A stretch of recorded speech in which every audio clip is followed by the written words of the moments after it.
Bienvenue dans cette nouvelle édition du Non-Stop Info. Au sommaire, les ex-rebelles de la CMA et de la plateforme du 14 juin ont convenu d'un accord ce 8 janvier suite aux tensions dans la gestion de la commune d'Aguelok située au nord du Mali. Le dénouement d'une rencontre plébiscitée par les populations qui a permis d'apaiser les tensions.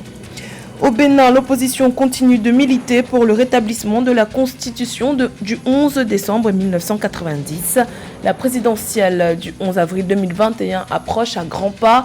Le groupe national de contact du mouvement S'engager pour le Bénin compte installer sous peu la coordination nationale de concertation pour la restauration de la démocratie. Et puis l'Institut de formation politique Amadou Gon Coulibaly officiellement été lancé ce 8 janvier à Abidjan en Côte d'Ivoire. Cet institut qui porte le nom du regretté Premier ministre ivoirien est destiné à former les futures élites politiques du continent. Mais tout d'abord, nouveau drame en République démocratique du Congo. Au moins 6 éco-gardes ont été tués ce dimanche 10 janvier dans une attaque d'hommes armés dans le parc national des Virunga, situé à l'est du pays. Selon un responsable administratif local, ces 6 éco-gardes ont été attaqués par des milices Maï-Maï. Les gardes sont régulièrement la cible d'attaques d'hommes armés dans ce sanctuaire des gorilles de montagne. Le parc est surveillé par 689 rangers armés, dont au moins 200 ont été tués dans l'exercice de leurs fonctions dans l'histoire récente du parc créé en 1925. Au Mali, les ex-rebelles de la coordination des mouvements de l'Azawad et la plateforme du 14 juin ont signé un accord de paix. Réunis à Anefis ces 7 et 8 janvier, les anciens rivaux se sont engagés à mutualiser leurs forces en créant un poste mixte dans la commune d'Aguelok et à établir une gestion commune de cette ville du nord du Mali. Une bouffée d'air frais pour les populations de cette région à l'heure où les accords de paix d'Alger de 2015 signés avec le gouvernement malien ne sont pas appliqués dans leur totalité. Les précisions de Joël Maribalo. Après 2 jours de pourparlers, les leaders des groupes armés maliens, signataires des accords de paix d'Alger, ont d'un commun accord décidé de mutualiser leurs forces en créant un poste mixte pour la gestion de la commune d'Aguelok. Cette rencontre entre les ex-rebelles de la coordination des mouvements de l'Azawad et la plateforme du 14 juin vise à atténuer les tensions, mettre fin aux hostilités que subissent les populations d'Aguelok.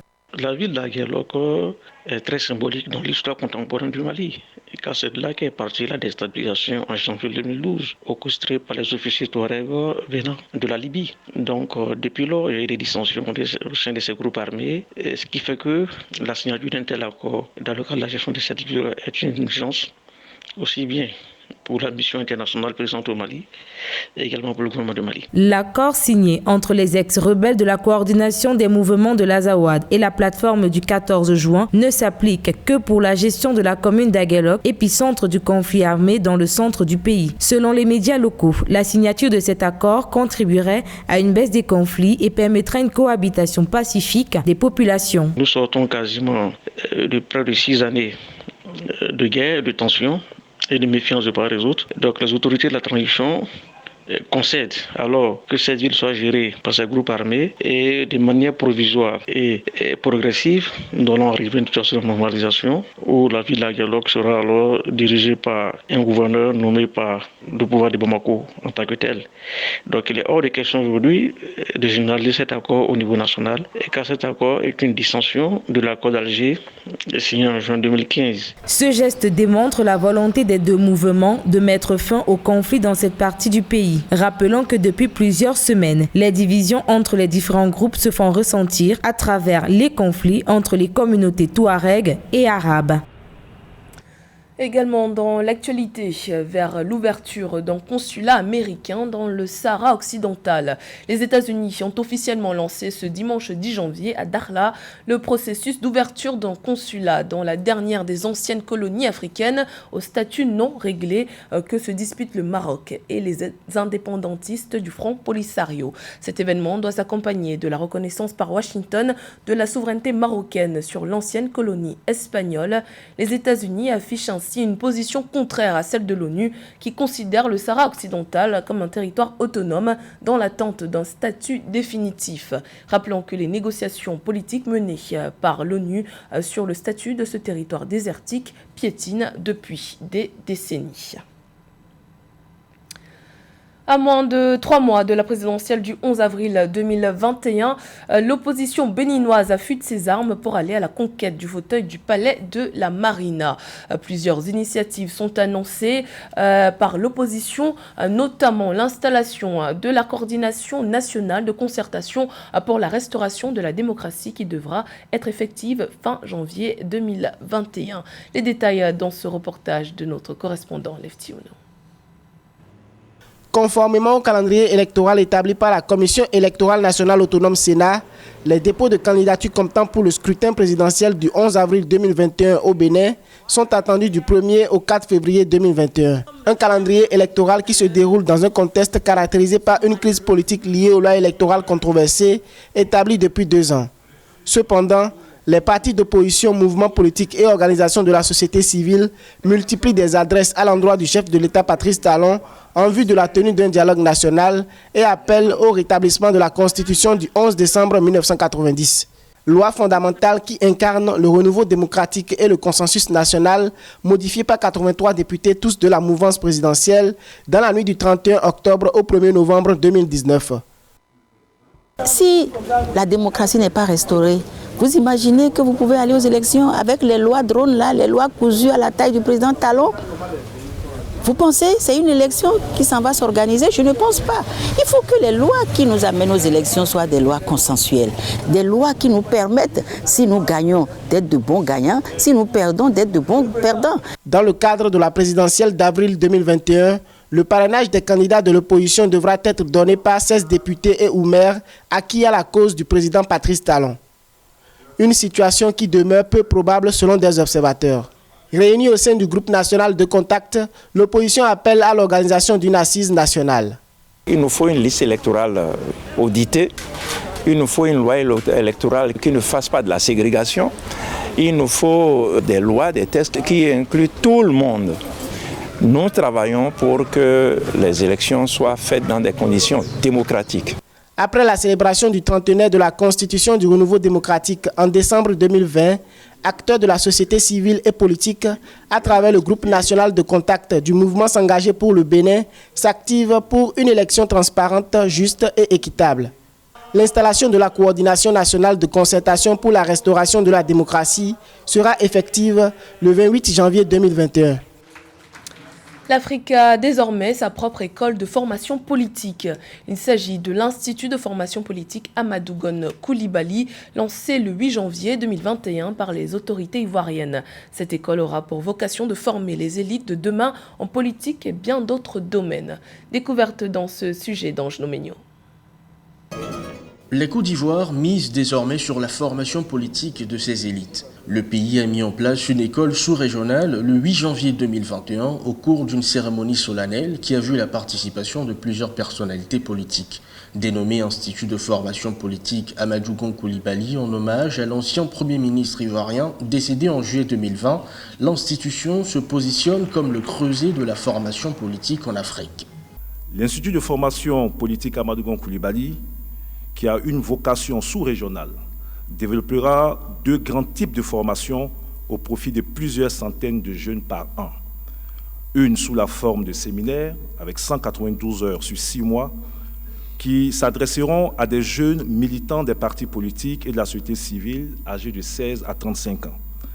Le second type de formation est à l'endroit du grand public, regroupant des conférences, des colloques et des activités de récompense de l'action positive des jeunes militants politiques ou associatives. L'Institut de formation politique Amadou Gon Coulibaly est l'aboutissement d'un projet novateur pour l'Afrique francophone.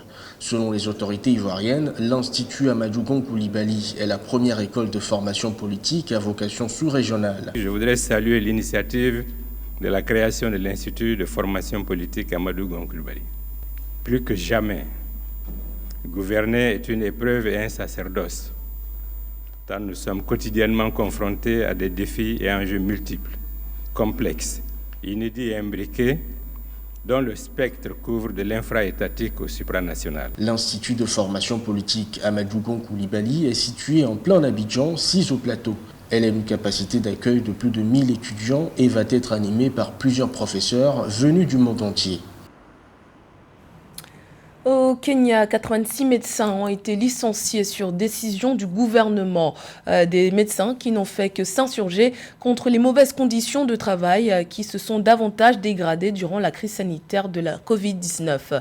Au moins 14 médecins sont décédés du coronavirus depuis le début de la pandémie. Des conditions sanitaires devenues une véritable bombe à retardement pour les patients et pour les soignants. Joël Maribalo. Le gouvernement kényan a licencié 86 médecins grévistes qui avaient refusé de reprendre leurs fonctions en pleine pandémie de Covid-19 en décembre 2020. Cette manifestation du corps médical faisait suite aux mauvaises conditions de travail pendant la pandémie de coronavirus ayant causé la mort de plusieurs médecins. Le personnel de la santé est justement, comme dans des périodes de guerre, ce personnel qui est en face justement donc de l'ennemi qui est le virus. Donc vous voyez, avec toute cette accumulation de choses, il est bien important que les dirigeants africains comprennent qu'il faut de temps en temps faire des conciliations, il faut de temps en temps contenter ce personnel qui sacrifie au quotidien leur vie pour le bien-être des populations. Conscient de la dégradation de la situation, le gouvernement a entrepris des pourparlers avec le corps médical gréviste. Des discussions ayant abouti à la reprise des consultations de nombreux médecins avec l'assurance d'une régulation des salaires et l'apport d'équipements de protection. Il faut écouter ce qu'ils ont à dire, ce qu'ils revendiquent. Parce que lorsque vous n'écoutez pas, il y a une forte rébellion qui peut continuer. Donc, il faut premièrement écouter le personnel. Et puis, il faut comprendre que c'est un ensemble d'individus qui consacrent effectivement leur vie pour le bien-être des autres. À ce jour, le Kenya enregistre officiellement 97 954 cas confirmés de coronavirus, dont plus de 1700 décès. Avec l'approbation au vaccin AstraZeneca, le gouvernement compte donc faire pencher la balance en mobilisant 150 millions de dollars pour vacciner 35 millions de Kenyans contre la Covid-19. La Banque africaine de développement accorde une enveloppe de 11,26 millions de dollars au Tchad. Une somme destinée à l'éducation des filles et à l'alphabétisation des femmes dans ce pays où la scolarisation est un défi majeur. Son taux de scolarisation est l'un des plus faibles au monde. Il avoisine les 18% au cycle moyen. Lorita Simbo. Le Tchad va recevoir un don de 11,26 millions de dollars du conseil d'administration de la Banque africaine de développement pour financer son projet d'éducation des filles et d'alphabétisation des femmes. Ce projet d'une durée de 5 ans sera mis en œuvre par le ministère tchadien de l'Éducation nationale et ses partenaires dans le secteur. La Banque africaine de développement apporte à travers ce financement un appui au gouvernement du Tchad pour réduire les inégalités par l'accès à l'éducation, notamment des filles, permettre le développement des compétences pour l'employabilité et l'amélioration des capacités productives des femmes par l'alphabétisation, la formation au métier et le développement d'activités génératrices de revenus. Ce programme sur l'éducation des filles et l'alphabétisation des femmes vise à améliorer l'accès à l'éducation secondaire de 5000 filles et à former 2200 enseignants et des responsables administratifs. Il permettra également de dispenser des programmes d'alphabétisation à plus de 7500 femmes et de sensibiliser les populations de la zone du projet sur l'importance de la scolarisation des filles. L'éducation dans un État fait partie de ce qu'on appelle des services sociaux de base, de priorité 1. Cet appui, c'est 11,6 millions de dollars américains mis à la disposition du gouvernement tchadien. C'est déjà une bonne chose, on n'a pas à cracher dessus, mais le montant n'est pas très grand, il est résiduel. À charge au gouvernement tchadien maintenant de dégager dans son budget général des lignes de financement conséquents qu'il mettra à la disposition du système éducatif pour qu'on puisse former à la fois les formateurs, dont on va se retrouver face à la formation des formateurs. Les écoles normales, il faut qu'il y en ait partout. Et on se retrouvera donc avec un environnement éducatif tchadien suffisamment développé. Et ce qui va de moins en moins développer également la violence et en même temps permettre et favoriser l'émergence rapide du Tchad tout entier. Notons que le projet d'éducation des filles et d'alphabétisation des femmes est intégré dans le plan intérimaire de l'éducation du gouvernement du Tchad qui vise à améliorer le système éducatif du pays et à renforcer le capital humain. Ce projet mettra en œuvre un dispositif de suivi et d'encadrement des initiatives accompagnées pour renforcer leur impact. C'était le journal de la rédaction. Merci pour votre fidélité. Dans un instant, une nouvelle édition de l'actualité sur Africa 24.